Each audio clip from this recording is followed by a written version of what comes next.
Bonjour Nicolas Bouzou. Bonjour Dimitri. Alors Nicolas, le gouvernement vient de délivrer un permis d'exploration pour de l'hydrogène blanc dans les Pyrénées-Atlantiques. L'hydrogène blanc, alors connais pas, vous nous dites que c'est potentiellement révolutionnaire.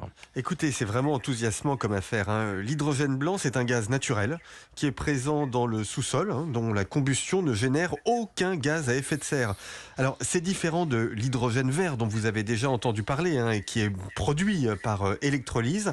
Là, cet hydrogène blanc, il est dans le sous-sol. Alors, pendant longtemps, on a pensé d'ailleurs que nos sous-sols étaient pauvres en hydrogène blanc, mais en fait, on se rend compte qu'il y en a dans de très nombreux endroits, y compris en France, dans les Pyrénées, où le gouvernement vient de délivrer un permis d'exploration. En fait, il semblerait qu'il y en ait dans presque tous les pays du monde. Alors, autre qualité, Dimitri, il est produit naturellement. C'est donc une énergie qui est à la fois totalement décarbonée et totalement renouvelable. Bon, c'est presque trop beau pour être vrai. On a envie de vous demander où est le problème, Nicolas ? Écoutez, je ne parlerai pas de problème, mais de défis. Le premier défi, c'est évidemment de l'extraire. Alors aujourd'hui, seul le Mali en produit pour une exploitation, donc on manque évidemment encore de capacité de production, mais a priori, il n'y a pas de défi technologique insurmontable pour ça. Les spécialistes estiment même que le coût de l'extraction devrait être proche de celui du gaz naturel.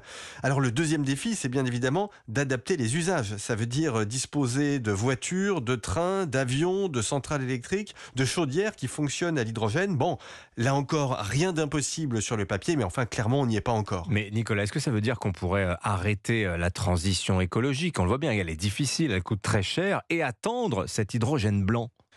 Malheureusement non, il faut continuer l'effort de transition écologique, il faut continuer de diminuer nos émissions carbone parce que le CO2 qu'on envoie dans l'atmosphère aujourd'hui, c'est lui qui génère le réchauffement et ses conséquences catastrophiques. Donc on ne peut pas attendre que les technologies de l'hydrogène blanc soient arrivées à maturité, il faut agir en attendant et puis on peut toujours avoir de mauvaises surprises technologiques. L'hydrogène blanc peut s'avérer finalement trop cher ou déficient sur le plan technique. Mais enfin, c'est quand même un espoir extraordinaire. Et puis ça veut dire surtout qu'on n'est jamais à l'abri d'une bonne surprise.